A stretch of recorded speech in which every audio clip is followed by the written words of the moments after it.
Hello, and thank you for joining me again today on the Finding Hope After Loss podcast. Don't forget to subscribe so you don't miss any future episodes. If you like the show, please leave a review or rating on Apple or Spotify. It only takes a moment and really helps the show reach more lost and infertility families. So my daughter Jasmine's 6th birthday would have been just 2 days ago. If you're not familiar with my story, Jasmine was going to be my rainbow baby after 2 early losses. We found out she had a congenital diaphragmatic hernia, or CDH, at 13 weeks. We later found out she had mosaic trisomy 15. Ultimately, she developed hydrops, and she was stillborn at 32 weeks. If you want to listen to my whole story, it is the very first episode of this podcast. I just wanted to take a moment again to wish her a happy birthday, to let her know that I will love her forever, that I think about her every single day, that I always wonder what life would be like with her here. I love you so much, my sweet Jasmine Grace. So today's business spotlight is from Jessica with Kids Grief Support. Here is what she had to say. Hi, my name is Jessica Carenti. I'm a certified child life specialist with 16 years of experience, author of the children's grief books, The ABCs of Grief and Forever Connected, a book for bereaved siblings. And I'm also a bereaved mom. My daughter Maggie died at 22 weeks. I was about 8 years into my career, supporting families through some of the most difficult times in their lives while their children were hospitalized in the ICU and other areas of the hospital. I supported hundreds of families through their own grief and loss experiences. And then it was me. I was on the other side. Over the last 7 years since my daughter died, I have developed a passion for helping families like my own.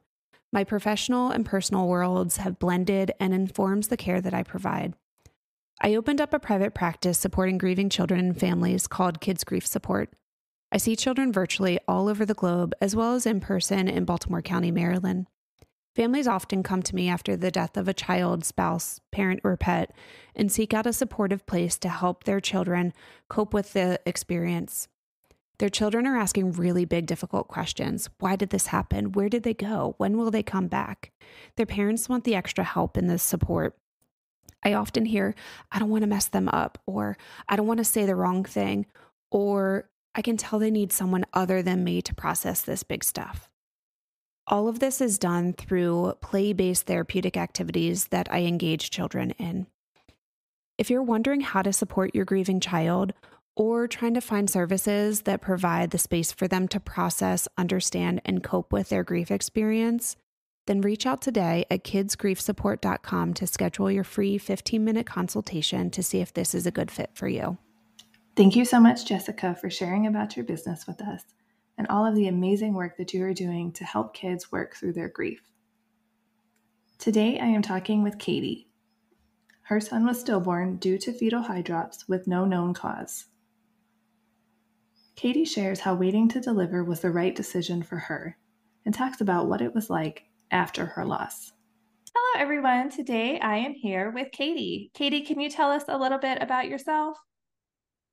Yeah, my name is Katy. I am originally from the Seattle area, and I am married to my husband, who's from the East Coast.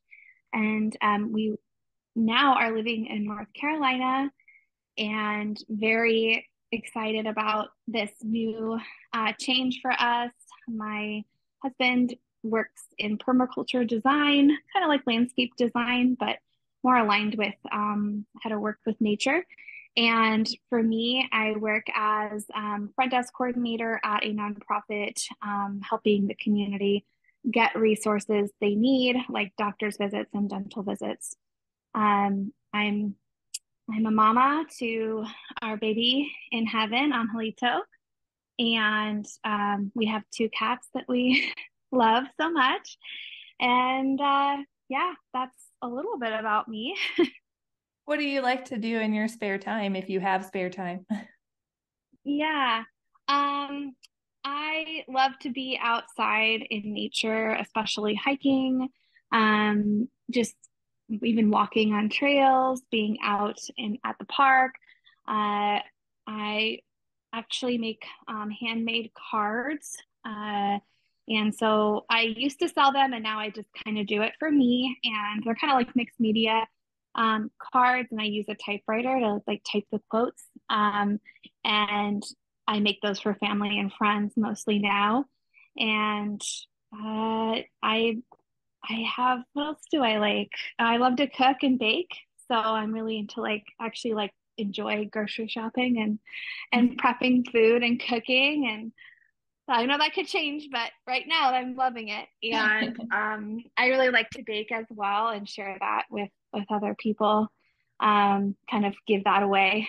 Give so I don't have like, 24 cupcakes at my house. Right. Yeah, because then you'll eat them, right? Yeah, exactly. I'm a pretty spiritual person. I feel very connected to my son who passed away. And so he's a part of my, keeping him in my life and making sure I have time for him and like talking and journaling to him as well. So I wouldn't really call that a hobby, but that's part of what takes up my time as well. Well, it sounds like you have a lot of different talents. I guess I'd like to think that. Sure. Thank you. So, can you talk a little bit about your last story? Yeah. So, beginning in it was 2021, so January, February 2021, my husband and I decided to start trying to get pregnant. We found out, it's so interesting. We all think, I mean, not we all, but many of us think, you know, I'm gonna get pregnant within a couple months. I mean, I I was taught that my whole life. Like you have to be so careful, and it's gonna happen, so fast. And I remember like that disappointment, the first test where reality kind of hits you and it's like it's not that black and white for the majority of people. And um but fast forward, gosh, 7 months and we got pregnant September of 2021. And so happy. Like I actually it was the first time I didn't stare at a pregnancy test. I just like kind of let it sit on the counter and like went and did other things and came back. And we were so excited. I woke my husband up and gave him a hug, and it just felt kind of like, is this real? Especially because the symptoms hadn't really kicked in for me yet. Um, So we decided I kind of knew I wanted a home birth from the beginning if I was low risk. And so we signed up for a midwife group. This was all in Puerto Rico when my husband and I lived in Puerto Rico. Uh, so we found a really great group of midwives and would see them. I think my first appointment was uh, maybe at like 7 weeks, but I got an ultrasound at 9 weeks. And that's when it like really became real, when you see that little like gummy bear looking baby and you're like, wow, that's inside of me. That's crazy. Such a cool moment. It's so cool. And my husband caught it on video and caught the heartbeat too on video, which was so, so special, especially fast forward, a year later. So I'm so grateful we have that video of that moment. And so I didn't have many um, like complications, or everything was going really well. Uh, I did have some nausea, but honestly, it was not much compared to a lot of birthing people that go through that.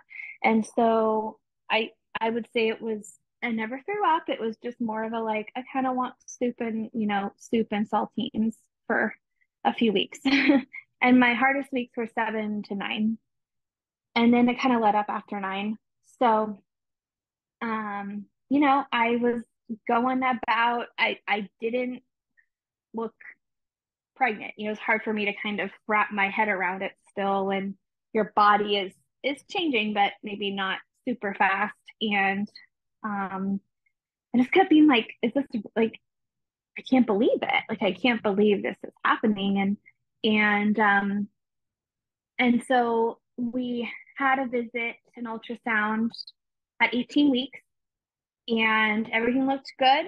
He was moving around, and I could feel him like kind of like swimming around inside me, which was so cool.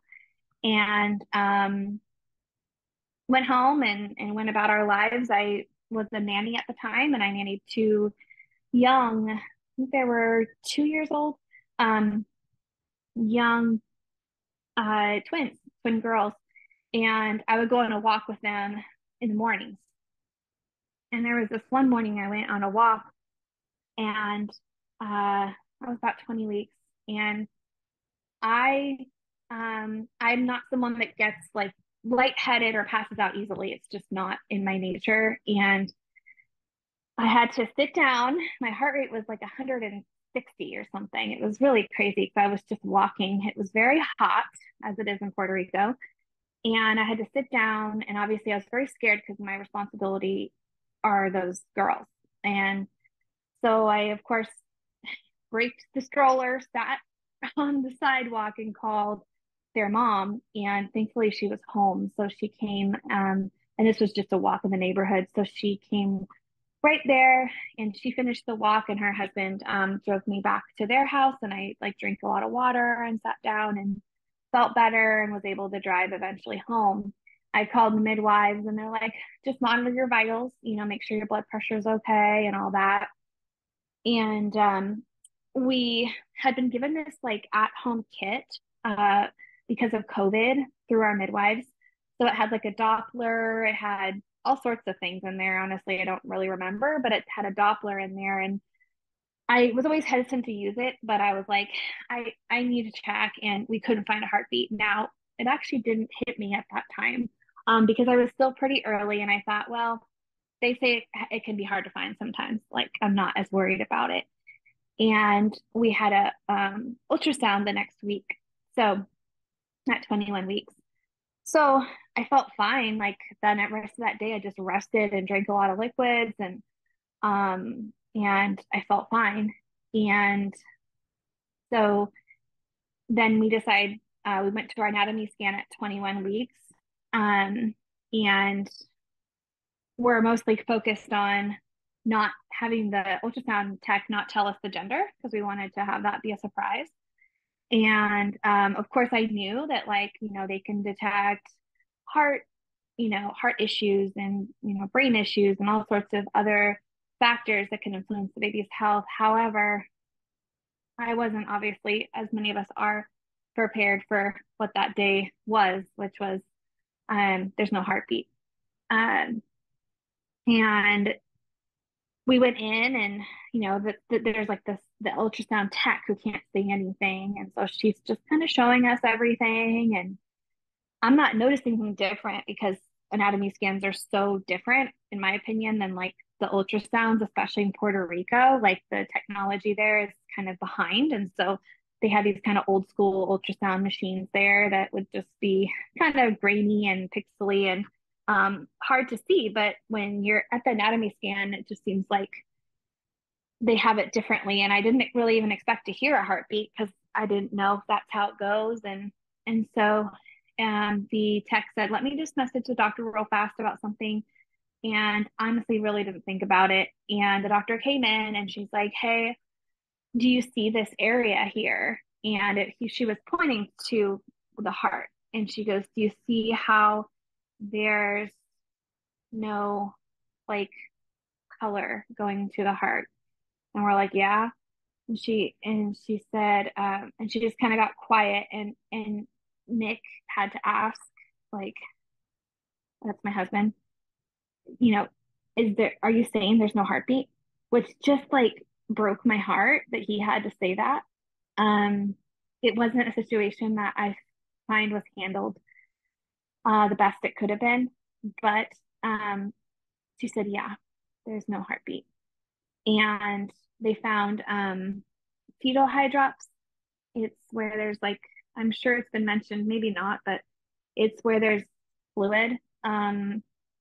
like around and kind of like in like between the skin and the insides, like it's fluid. It's the baby retains fluid, and hydrops is caused by something. It's not like babies die of it. It's more like it's because of something. It can be because in some cases the mom's immune system attacks the baby because it has a different blood type, has to do with blood type. There's a virus type, your mama gets virus, and um, the baby dies, and then the hydrops forms. So they couldn't see anything else. Like they looked at the heart and the brain, and they couldn't see anything else that could lead to why. So they were just kind of guessing, like it could be this or that. Of course, uh, in those moments, it's your world is just turned upside down. It I had never had a shock like that in my whole life, and um, I have a hard time remembering, as many of us do, when we're like in trauma and in shock, uh, a lot about that day. But all I remember is like nothing matters anymore. Like the things that I thought mattered, they don't matter. Like things that get to me or things that are stressing me out, it just like puts so much in perspective. Um, and they put us in a room, and the first thing my husband said to me, like in that room, was like, "This is not your fault. I want you to know that." And I appreciated that. And as a birthing person, you're like you feel very responsible for your baby. And if your baby is not okay, you feel responsible. So very, the guilt is there. But I do appreciate that's one of the first things he said to me. And we just sat in that room, and the doctor came in and she said, this was at like 2 o'clock in the afternoon. And she goes, "We can induce you at 6 o'clock tomorrow." And every like bone in my body said, "No, absolutely not." Now, I'm aware, I've heard many, many stories that for many people, it's the total opposite. They say, "Yes, absolutely." For me, I it just didn't feel right. I just needed time with my son, whether he was alive or dead. I needed time with him inside of me, and I needed time to process so that I could birth the way I wanted to, almost, well, not the way I wanted to, but the birth. And in my gut, it was like I wanted to not have a traumatic birth. In order to do that, I felt like waiting would be the best thing, so I can almost like get my body on board for what's going to happen, and my mental space. So she said, "That's okay. My doctor said, I had an OBGYN with the midwife practice. And so we were contacting him, and he said, "You can wait as long as you monitor your vitals every day. Make sure you're not running a fever. Your blood pressure is good and all that." Uh, so then, we have the terrible, terrible job of contacting everybody, not everybody, but contacting people, our family, and close friends. And I just couldn't do that. I couldn't, I didn't have that in me. So I ended up calling my mom. My mom and I are really close. I'm very grateful. And she was in shock too. Like she was just like, "Okay," and like hung up the phone. I actually don't really remember, but I remember being like, "That was weird." But I think she was trying not to get upset, on the phone. Um, and I just needed her there. Like I just needed my mom. I needed my husband, I needed my mom. And my mom's in Seattle, so like not super close to Puerto Rico. Um, and so she came as soon as she could. I think it was like 2 days later. I made her promise me she would go to this really important doctor's appointment for her. and then she can come. And she said, okay. So she came, and was actually able to stay in the house next to ours, which was really nice. Um, and we told our family, so Nick's aunt and uncle live in Puerto Rico, and they were we asked, her name's Monica, we asked her to come over, and we're like, can you come over, it's really important. And she came over, and it was so sad. It was just, I told her what happened, and she just kept saying like, no, no, no, and crying, and we were all crying, um and but like emotionally that week, um it was a mix of like I was crying deeply and also just almost numb, like almost just you would look at me and not really know that I just was told my baby died.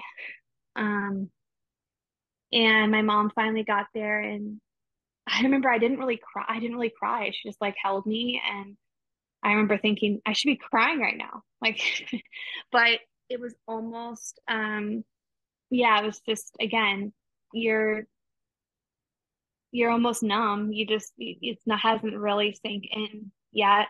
Um and it was it was just the hardest.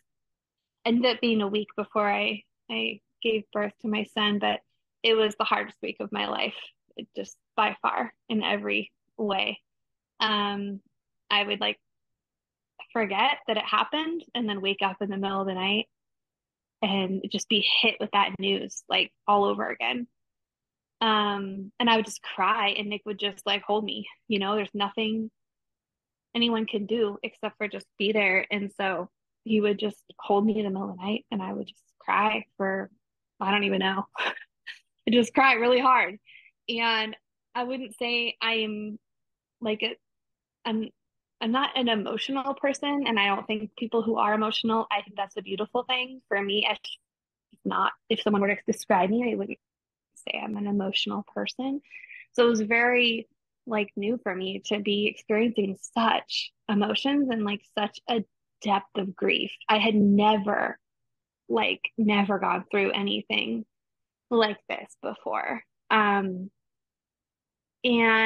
so I found some support through like a second trimester loss like Facebook group. So that was comforting. I found podcasts like yours. There was one called Still a Part of Us, and it's birth stories of people who have gone, birthed their babies who are not alive or lost their babies soon after birth. And for me, it wasn't like it was comforting to know that these people not only did they get through it, but they're like surviving it, because you feel like you're gonna die. Like it's just so you're like, how am I gonna do this? I'm I'm just how does anybody do this? And then you listen to these stories, at least for me, I listened to these stories, and was so I just was comforted, like, okay, if I heard these 10 birth stories today, then I can do it. Then I can do it too. Somehow I will survive this, you know? And so that week, uh, it was just a really slow week. I don't remember much. I just felt like there was a large, very dark cloud over our whole house. Like it just felt like darkness. Um, and my mother-in-law was also visiting, so Nick's mom was there.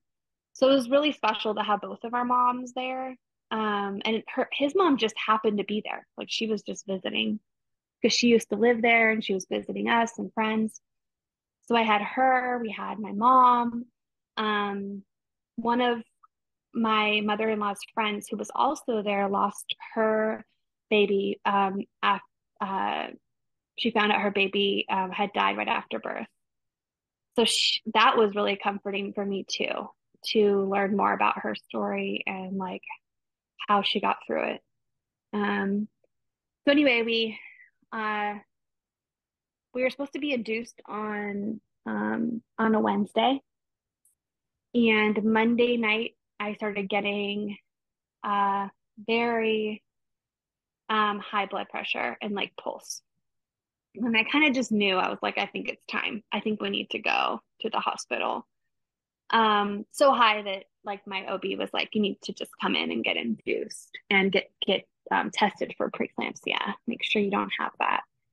So we went into the hospital. The language barrier there can be difficult, to put it lightly. I don't speak Spanish fluently, and my husband does, but not to the point of like hospital fluency. Just the point of regular, everyday Spanish fluency. And so they kept using the word abortion instead of like stillbirth or even miscarriage, which still to me isn't the right word, but like, and that was really hard for us. Like he had to pull someone aside and say, this is not the right word. like, like you need to stop using this word. This is not the right word. And I am pro-choice, but that wasn't our situation. That was not what we wanted. And so, and it's just was just not the right word. And so, they admitted me, they tested me for preeclampsia. I did not have preeclampsia, thank goodness. So at that point, they used Cytotec, which was inserted vaginally, which was very, I am going to say like physically, it was pretty traumatic. It was painful. And I kind of wish I could just do it myself, to be honest. like, I wish we could just do that ourselves because Very it gentle. was just kind of, yeah, not gentle. And then like this doctor had large hands, okay, and he had to use two fingers. So like let's just think about that for a minute. It just did not feel good on my body. And so I had some contractions, but they were more like really heavy period, cramps, if you will. And so it didn't really do much. And then they doubled the dose. Like, I can't tell you timeline, but I'd say 4 or 5 hours later, he's like, okay, we're going to double the dose now, which was even worse. I remember looking at Nick and saying, this is the worst. Like, this doctor is like physically hurting me. My baby is dead. I have to deliver him, like it was like hell. Like, I'm like, okay, this is what hell is made of. Good to know. And it was the worst. And so that started more intense contractions. I would say like a 5 out of 10. And my doula was there. So we actually had the midwives provided us with a loss doula. So a doula that was obviously trained in grief and loss. This was her first birth that she had been to in this kind of way where the baby had passed away. So she was very supportive. She was there to show Nick how to help put me in positions to help progress the labor and also to help me with the contractions. Epidural was not an option at this hospital. So in Puerto Rico, you have to like plan for an epidural. And this hospital didn't even offer that. So I wouldn't get my OB and I wouldn't be able to have a doula if I chose another hospital with the epidural. For me, it just like wasn't worth it. I'd rather have a doula and be with my OB who's seen me since the beginning. So it was without any pain management. And those induction contractions are like another level. It's the back to back thing that was really wearing on me. And at this point, we had been admitted the night before, and I'd been up well over like almost 24 hours at this point. And so what happened was I ended up throwing up and everything stopped. Like everything stopped within like 5 minutes. I had no contractions. It was like my body just said, that's good. That's enough. I'm done. And I fell asleep for like 2 or 3 hours. And I woke up and my doctor said, we're going to just let you rest for like 13 hours. I'm not going to bother you until tomorrow morning. And this was, I don't know, like I don't know, all time is kind of blurry, right? But it gave me about 12, 13 hours to rest. I remember that and being like, oh, thank God, I could just relax and sleep and not think about this for a little bit. And so my doula left and she said, I'll be back tomorrow morning. And it was quiet, and my mom was able to come up. So, very strict COVID still at this time rules in Puerto Rico, and only one person was allowed with me. So, Nick stepped out of the hospital, and my mom was able to come in and be with me. And she like rubbed my back, and she was just being very like maternal and sweet. Excuse me. She was being very, I'm going to take a drink of water. That's fine. Not talking. Yeah. So my mom was very like maternal. She rubbed my back. She told me I was doing a good job. And um and then I'm like, Mom, I think I'm having contractions. And she's like, yeah, they're like a 4 out of 10. And I'm like, yeah. She goes, I can feel them too. My mom and I are very connected. So she like could honestly feel that in her body. And Nick came back up, and that's when labor started, when everybody left. So we are kind of left alone. Like did I have an IVN? I may have had an IVN, but like, they didn't have to monitor the baby. And so they left us alone. There was really just me they had to worry about. And they would come in and check, but this was a very fast progression. So from my mom leaving to him coming out of me, it was an hour and a half. It was very short. Again, he was only like a 21-week old, probably a little younger than that. He was only 1 pound. So he was not a very big baby. However, it still means I labored. People should know that. Okay. Like, I feel like people that haven't gone through this or just have no awareness, I'm like, I still gave birth. Like, I still get credit for that. Yes, I may absolutely. not I may not have like dilated to 10 centimeters because I didn't have to, but I dilated and my Yes. body did it, You still felt you all the know. contractions. You still Oh did it yeah. all. Yep. I didn't push though. I'll give them that. I didn't push because he was very small, but I did all the other things. It was just a little different. Um, so what was nice about this was that it was all my own body kicking in. So I had that I went kind of from transition. It kind of felt like transition from the beginning. Like I had 30-second contractions and I had 20-second breaks, and it was like on the ball. I had Nick time them, and to me that was like that 20, or did I say 20-minute 20-second break was just like a godsend because I could kind of wrap my head around what I needed next. I could talk to Nick. I could be like, let's go to the bathroom. I want to sit on the toilet, and I would like run there, because once that contraction hits, you're like not going anywhere. So it was actually reassuring for me because I've listened to a lot of birth stories, and I know that that's a natural thing. Your body gives you the contraction time and then the rest time. Um, and I loved sitting on that toilet. It was like my favorite place to be. So that was where we were most of the time. Was just laboring there. And I just closed my eyes, and I was very vocal, and I just had that low, um, that low vocal sound, which is, I remember I tried really hard because they say it can like help with your cervix and like helping everything progress. So I was in my own land, and the doula was on her way, but she did not make it to the actual birth part, which is fine. Um, for my husband, it was a little, I shouldn't say a little, it was probably a lot. Um, he was trying to do a lot. He was trying to talk to the doula. He was trying, over text. He was trying to be there for me. We had zero prep in this. I was so early that we didn't do birthing classes yet or anything. And so it was hard. Like, I think it was just, and there was no one really there. I mean, yeah, if we had to call somebody, they would be there, but the nurses weren't really, they weren't able to just sit there and help us.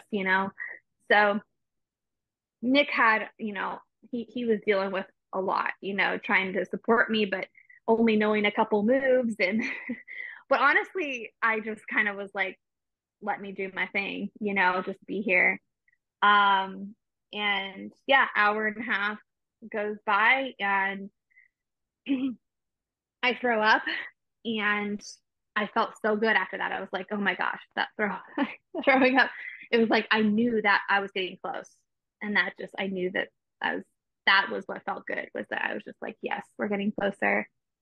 And I heard a gush over the toilet. And by the way, my water hadn't broken yet or anything.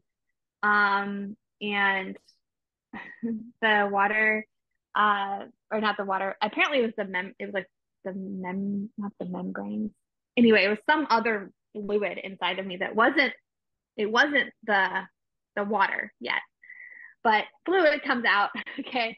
And then I feel him and he's small. So I'm like thinking he's almost all the way out.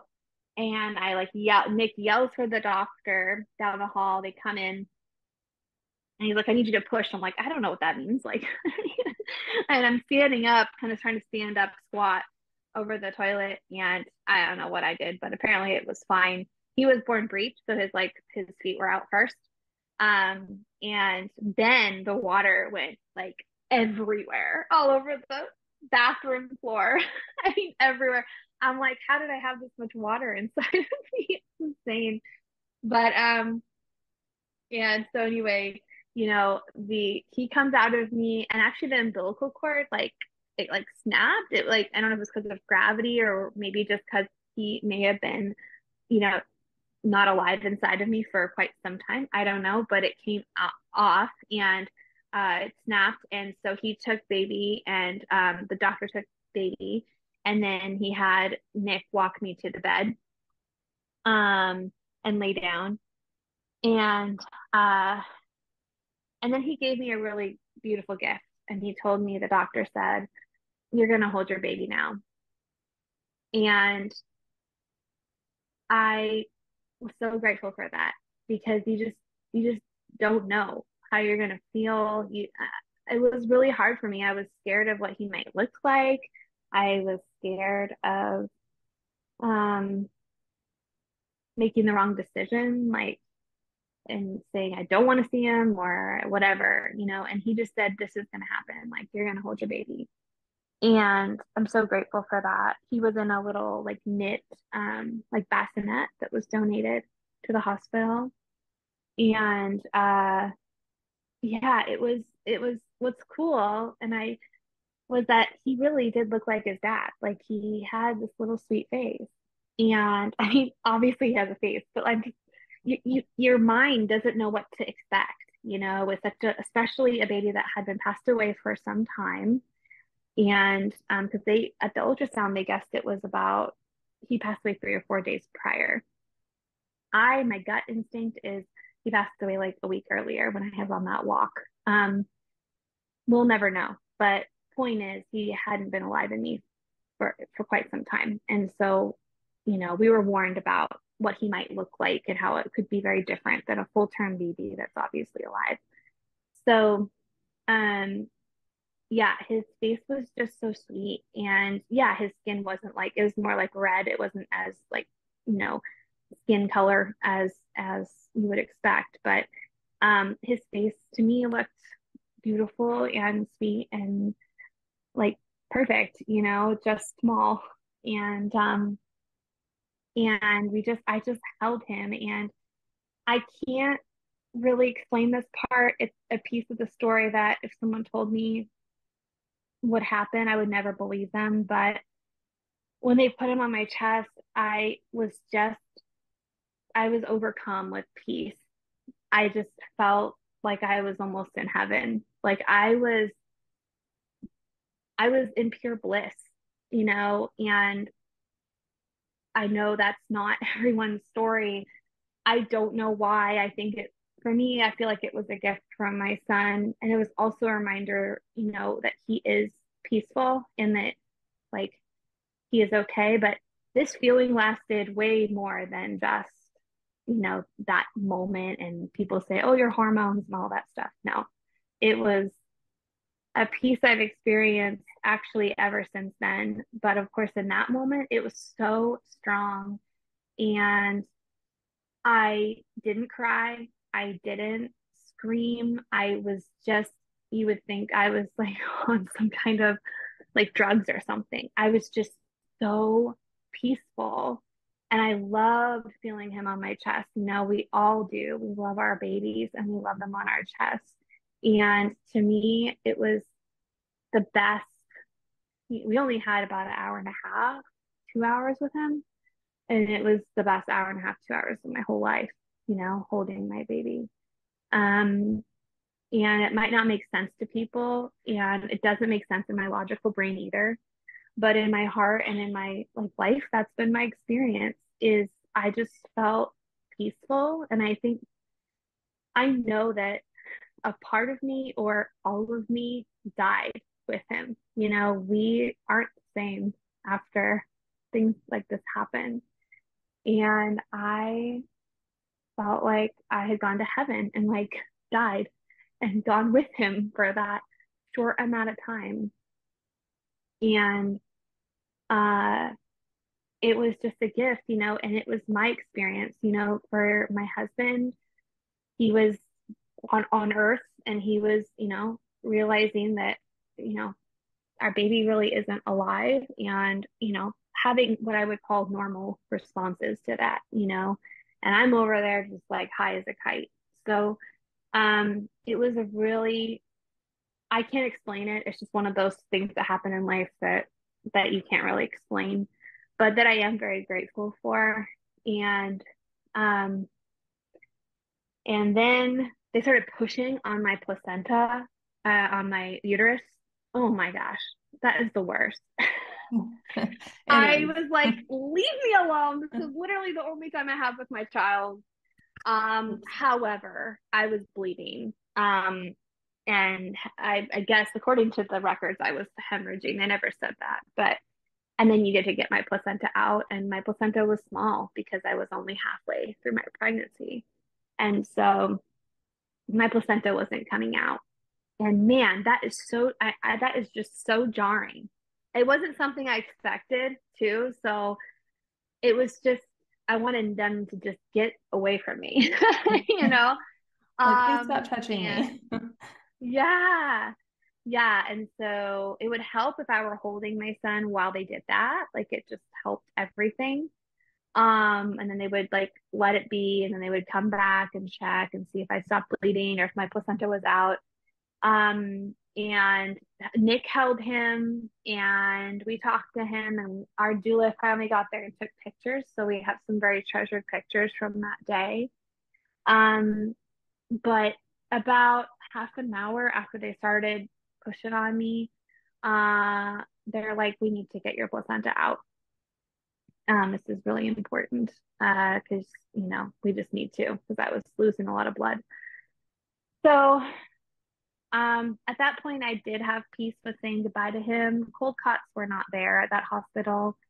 Um, and his skin was starting to change, and that was really hard to see.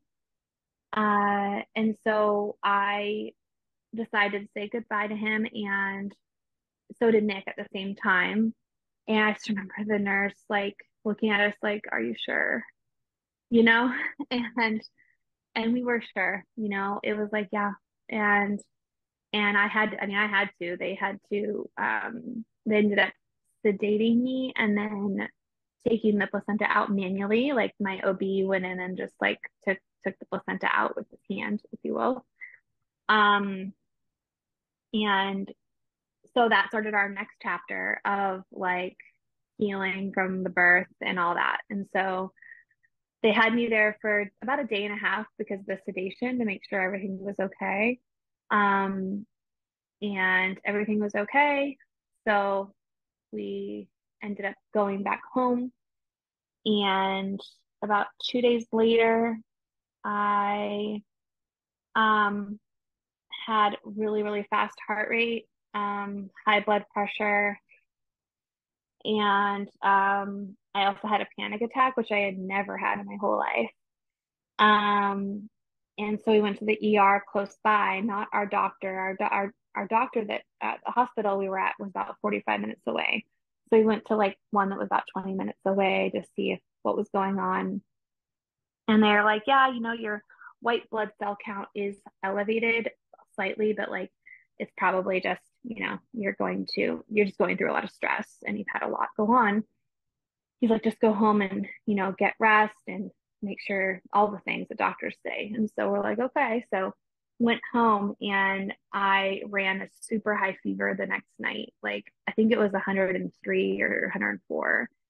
And my OB said you need to come back to the hospital, which is like the last thing you want to do. Went back to the hospital. They did some very honestly, like again, physically traumatic testing, which they had to do to see, and this was like 4 days after birth, to see if I had an infection, and I did. Or see if there's any remaining placenta, and then see if I had an infection. I had an infection because when they do a manual, when they take your placenta out manually, sometimes bacteria from the vagina can get into the uterus. So my uterus was infected. It was very painful for them to do those exams because it was infected. And that started our 13-day stay at the hospital, which was just kind of the reverse icing on top of everything, You're like, are you kidding me? Baby died. I just want to go home and be a hermit and like not do anything.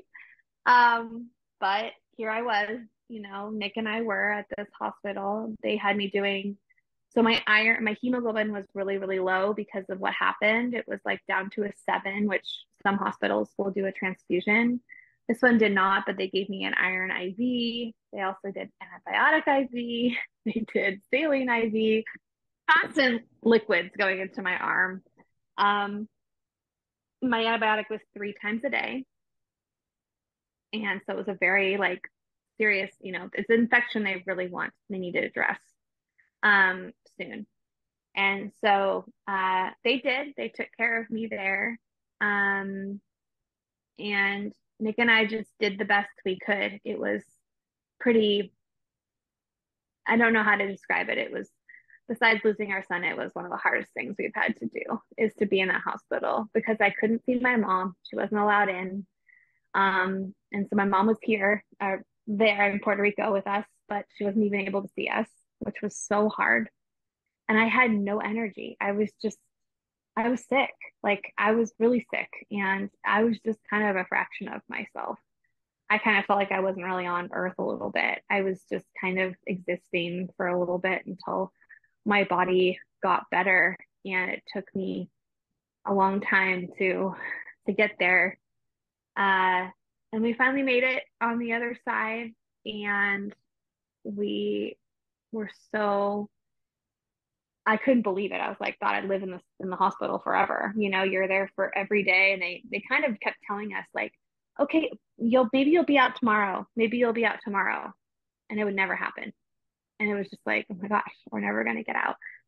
So that started my grief journey, into uh how do I go forward and how do I care for myself?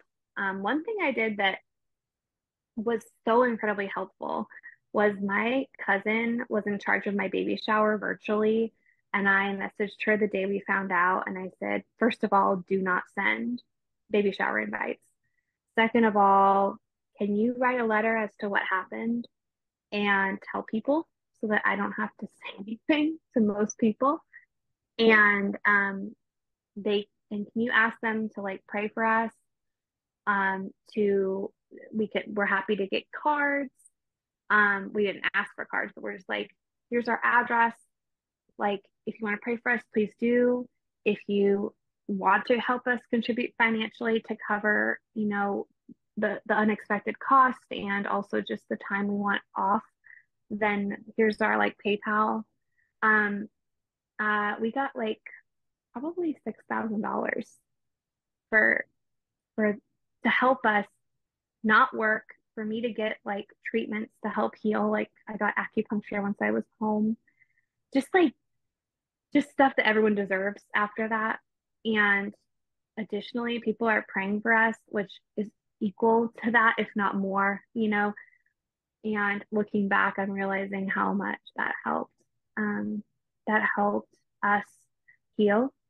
Um, and so, if any person's listening right now and they're unfortunately going through this, that was a huge help. I didn't have to repeat my story over and over.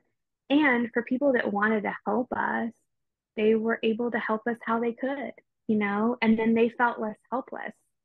It's hard when we're so far away from all of our family. We only had, a handful of our family close to us. The rest of them were all over the place. So, and friends. So, anyway, it was a super helpful thing that I'm glad we did. And it gave me the ability not to work for a couple months to really take care of myself. And yeah, it was just, we were supported in so many ways after that. And you can't see it when you're in it, but when you get out of it, it's quite amazing. And it's, yeah, it's incredible how much support we had that I didn't really know, but later kind of realized. Um, yeah. So, and then, yeah, just grief. I mean, we got our baby, cremated. So we have like the teeny tiniest little, bit of ashes, which is like, I hang on to that, uh, so tightly, because we don't have much left of him. Our doula kept the umbilical cord and she like made a little heart out of it. So we have that. Um, but yeah, our doula took care of everything with the funeral home. Like it was such a gift because not only is the language an issue, but just having to do that is so hard to think about. You're burying your baby or cremating your baby. It's just the worst. And she took care of all the logistics, and that was just so nice. Um, and so we got him cremated so he can be with us wherever we are. I've considered getting a tattoo with his ashes. I don't know if you've heard of that, but you can like actually get the ashes Yeah, like I heard of that on recently. his I think that's skin. pretty cool. Yeah, yeah, yeah. So not right now, but down the road. I just want him as close to me as possible, and there's not much of him physically, so I want what I can get. Um, but yeah, that's our story. I mean, as you know, it never really ends. Your story is just a part of you, and there's so many layers of grief, and they're not linear. And you think you're doing good, and then the next day it hits you, and all that. So, um, navigating that's a whole nother podcast. But it is. Uh, I do have to kind of rebuild myself after this. Like, I'm like, well, who am I, and what do we want as a couple? And it does shake up your whole world. And for me, my identity, um, being a mother without a baby is, and I'm a mother, like I'm, that's part of my identity, but the world can't really see that. So that's something that, you need to kind of learn to live with in a lot of ways and find ways to honor your child. And for me, I'm doing it in my own way, but I think it's so beautiful, like what you've done. It's so funny, Sarah, because I always think your name is Jasmine.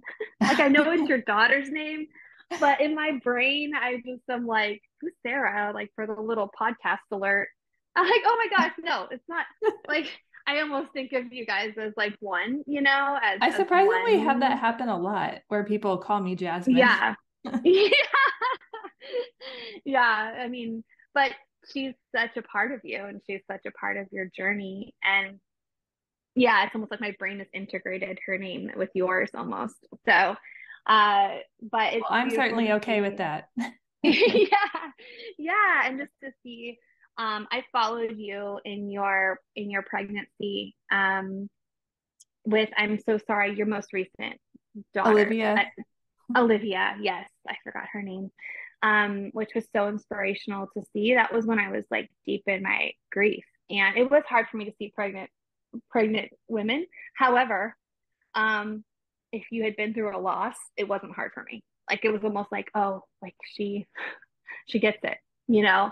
I feel the same And I way. just, yeah, yeah, even, yeah, it's like, despite what happens in the future, it's, it's easier for me to be there and be excited for women who have had and people who have had hard roads, to their babies being in their arms alive. It could be infertility, it could be even, at early loss, whatever it could be. It's almost like you get that the road to motherhood is can be very long and Mhm. very painful, and of course worth it, but just not as we have been told, many of us have been told in life how it goes. Um, you're the lucky one if you don't have to try to get pregnant, want to get pregnant, everything goes well, baby's born healthy. You know, that's that's more of the minority. Maybe Right. not. Maybe I just surrounded myself with all these, but like it's not that way for so many people. So Right. Yeah, they make yeah. it sound so easy, and it's not.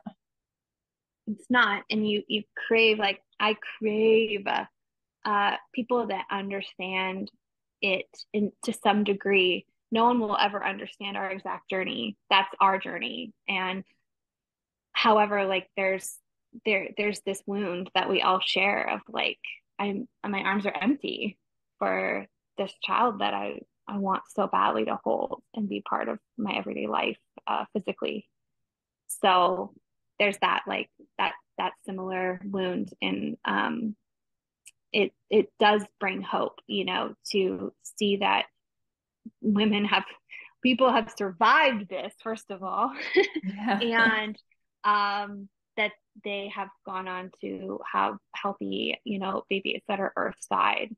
Uh, but honestly, for me, the hope is in that you can continue your life and survive it and find ways to grow from it and honor, make your child proud, from the other side. I always like when I'm doing things, I'm like, would Angelito be proud? That's his name. It's pronounced Angelito.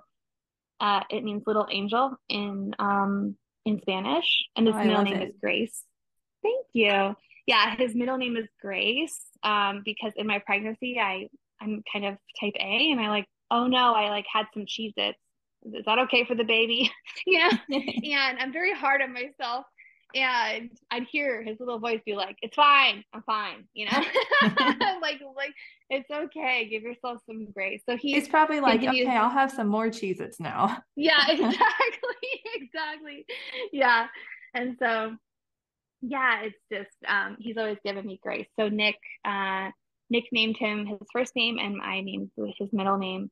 And you know, we're just we're so grateful for all the support, whether that be like podcasts like yours and personal support that we've had, just resources, like support groups. I actually found a really good support group through Postpartum Support International, PSI. They do a stillbirth, and infancy loss support group, and they also do ones for earlier losses, so for miscarriage. They're led by like therapists and stuff. So it was very healing for me to do that, for some time after the loss. And then at a certain point, it wasn't. It was like, okay, I think I'm good now. I want to focus on, on a different thing than those stories can really serve for a very long time. But for me, the support groups were good for a few months, and then I said, okay, I I think I feel okay stepping back from those, and I had kind of another layer of healing and wanted to kind of focus on the next baby, so but yeah, we're so grateful for our son, and of course we're sad and think of him all the time, you know want him to be here. But he has really changed my life, you know, and changed me. And I'm so proud of him, and he's, I know, proud of me too, you know, just like our babies are, their souls are from the other side. And I know Jasmine's proud of you for all you've done and all the moms and parents you've helped, you know, it's a big deal. Oh, So I thank hope you. you That means give a lot to yourself some me. credit. Yeah, I don't it's know if easy you've to just, seen, yeah. oh, go ahead. Oh, it's just easy to like keep going and not like reflect. So, you know, it's always good to reflect on, you know, how much you've done and how far you've come. It's easy for us to just focus on the next thing, but even in our grief journeys, like it's important to reflect and be like, where was I a year ago? You know, where was I 6 months ago? And it to give yourself that permission to do that. Definitely. I think we don't give ourselves enough credit sometimes for how far we have come. Because you're right, we don't Yeah. see it. No, no, no. What were you gonna say? I'm sorry. Oh no, I was just gonna say, have you, I don't know if you've seen like the picture. I don't remember who I originally saw that posted it with all the babies in heaven, like looking down on their parents and saying how proud they were of them. Oh, But yeah, it no. it I'll made have me to find cry. that. I need to find it again because it was like one of my Yeah. favorite things I've seen, but I can't remember who posted it. Oh my gosh, I love that. Yeah, yeah. And they are, you know, they are. And I feel like they're kind of like our teachers, you know. Yes. My opinion is like they don't need to be down here, like they got it. They got all the earthly lessons. Like they're gonna help us from the other side. And you know, they're eons ahead of us in their wisdom, you know. And I just I've always felt like my son is my teacher. You know, he's teaching me so much, even though he's not here physically. It's like he continues to teach me some really hard but beautiful lessons, you know. So I feel yeah, the same way. yeah, yeah. Well, I want Yeah, so that was my story. It's a long one. That's okay. Yeah, there's a lot to it. I mean, and having to go through the hospital stay too, it's just like the never Yeah. ending, you know, medical thing. Mm-hmm. Mm-hmm. And you can't really heal, right? When you're in that, you can't like be doing your inner work, you know. You're Right. just trying to survive. And like we would just watch like The Office and Friends and Harry Potter like all day, on the iPad at the hospital. Like there's nothing else you can even do. I didn't cry. I just, it was like, yeah, I think a lot of that process was when my body finally started to feel stronger. I could then devote more time to my grief, and all that. Yeah, you had to kind of go just into survival mode for a little while. Yep. Yeah, for sure. Well, I want to thank you so much for coming on today and sharing your story with us. Thank you. Thank you for all you do in Jasmine's name. And thank you to Jasmine for all she does through you. And, you know, your your baby will be remembered. And I think that's something everybody wants, right? Yeah, Like their name definitely. to be said and remembered. So um yeah, it's important. I think you said her birthday was in March. Yes. Okay. So it has been a while. I was like, should I wish her a happy birthday? I was like, oh Yeah. God, Katie, Yeah, it was March it's been 11th. some months. It's been a while. But just for people that are listening, that I'm sure they all know this, but people that maybe haven't lost a child, like just always remember, these people's babies that have passed away, because that's to me like one of the best gifts, that they're not erased because they're not here physically. Yes, that's always really important to me too. It's just saying her name, remembering her birthday, remembering that she existed. Yes, exactly. Like we all want people to ask about our kids. Like that's just what it is, because our kids are everything to us. Like doesn't matter if they're alive or not. Like you want Right. people to ask you about your kids or about how you're doing, or what reminded you of Jasmine today, or like has she, had any messages for you, or whatever, however you want to say it. But it's so important for us who think about them every second of every day. Yes. So yeah. But thank you so much for having me. This was so beautiful to be able to share my son's story. Thank you so much, Katy, for sharing your story with us. I think it is important to share an experience like yours and why you chose to wait to deliver instead of doing an immediate delivery. For many, we just want the process over with. But for some, this isn't the right decision at all. We still have to go through the birth process when we have a loss. Delivering our baby knowing they are gone is traumatic enough without adding birth trauma on top of that. We all need to make the decision that we feel is right for us. Whether that means delivering right away, waiting a few days, or even opting for a C-section. Even though our baby is gone, we still get a say in the delivery process, unless, of course, you have an emergency or a medical reason for things to be done a certain way. All I'm saying is we're already in a situation that makes us feel completely powerless and out of control. Sometimes we need at least one thing, even if it's a small thing, that we can feel that control over. This can be choosing to go home and spending some time grieving before coming back to the hospital. Or it can be choosing to deliver right now and spending as much time as possible with your baby. Nothing will make this moment easy, but some things can make the process of giving birth itself a little easier for you. And as always, remember, there's no right or wrong way to do things. You just have to do what you feel is best for you.